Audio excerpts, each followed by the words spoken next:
Et alors la dernière, c'est celle-ci. Donc toujours chez le vendeur Nail Eden sur Amazon. Pareil, hein, j'en suis contente, les mêmes défauts. Je vais retirer le petit papier transparent et puis je continue ce que j'étais en train de dire. Donc voilà, le papier transparent est retiré.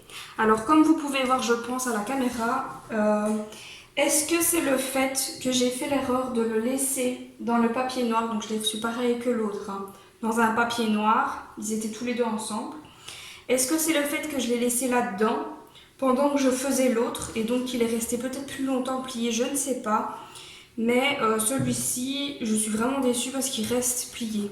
Il ne se met pas droit comme l'autre. Pourtant, j'ai aussi mis des livres dessus. Mais je pense que je vais devoir le refaire parce que les bords là, c'est vraiment plié et c'est vraiment tout ondulé. Vous verrez, je vais essayer de vous montrer ça dans les captures d'écran. Oh, sinon, au niveau du dessin, super contente. Il est vraiment magnifique. Les feuilles rendent super bien. Je ne sais pas si vous verrez à la caméra, mais il donne vraiment très très bien. J'en suis super contente, il est magnifique. Je crois que celui-là, je vais l'encadrer, je vais le mettre chez moi. C'est aussi des ronds. Les défauts, pareil que les autres, j'ai de la colle partout. Donc ici, en dessous, c'est tout noir. À force que j'ai mis mes manches dessus. C'est pas forcément ça, là, c'est des pluches de mes vêtements, en fait. Hein. Donc ça, c'est ennuyant. Au niveau des couleurs, j'ai eu 14 couleurs.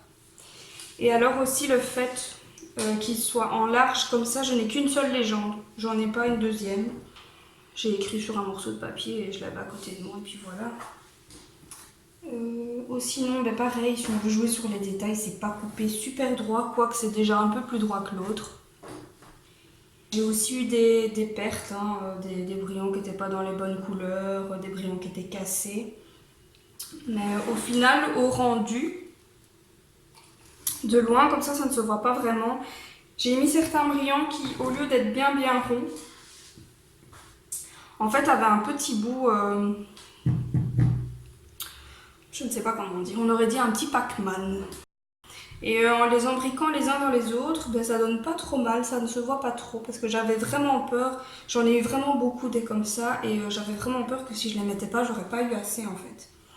Donc je les ai mis, je suis en train de regarder, mais ça ne se voit pas. Maintenant, quand je vous dis Pac-Man, il n'était pas cassé en deux non plus, hein, on se comprend. Donc c'est tout pour les diamond painting déjà fait. Et dans la prochaine vidéo, je vous montrerai les diamond painting que j'ai reçus.